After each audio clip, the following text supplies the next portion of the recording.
February 1945. Western Germany. The war was nearing its end, but it was far from over. Along a narrow stretch of road near a vital crossroads, German commanders prepared one last armoured counterattack.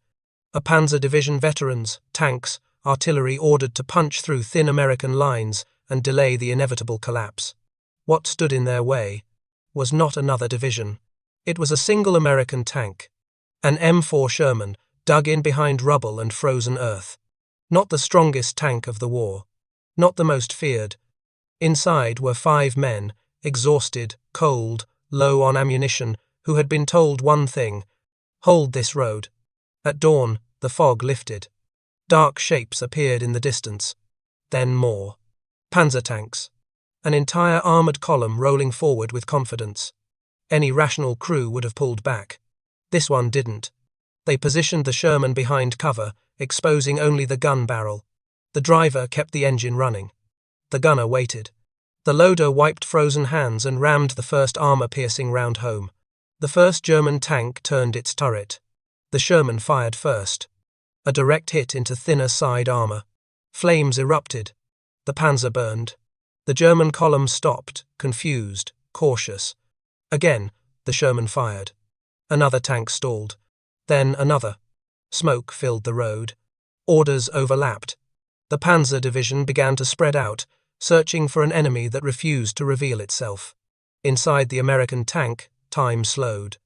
They fired, reversed, shifted position, disappeared behind hedgerows, then struck again. Every shot bought minutes. Minutes that allowed American infantry to dig in. Minutes that let anti-tank guns move into position. Minutes that turned a breakthrough into a delay. Eventually, German artillery answered. Shells slammed into the farmhouse sheltering the Sherman. The blast shook the turret. Shrapnel tore through steel. The commander was wounded. The loader burned his hands.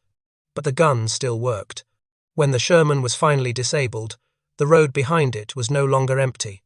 American reinforcements had arrived.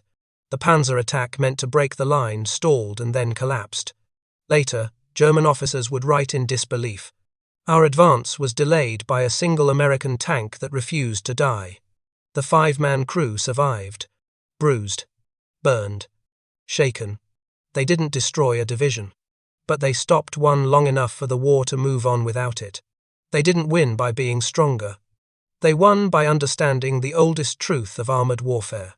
A tank is just steel. What matters are the men inside, and how long they're willing to hold.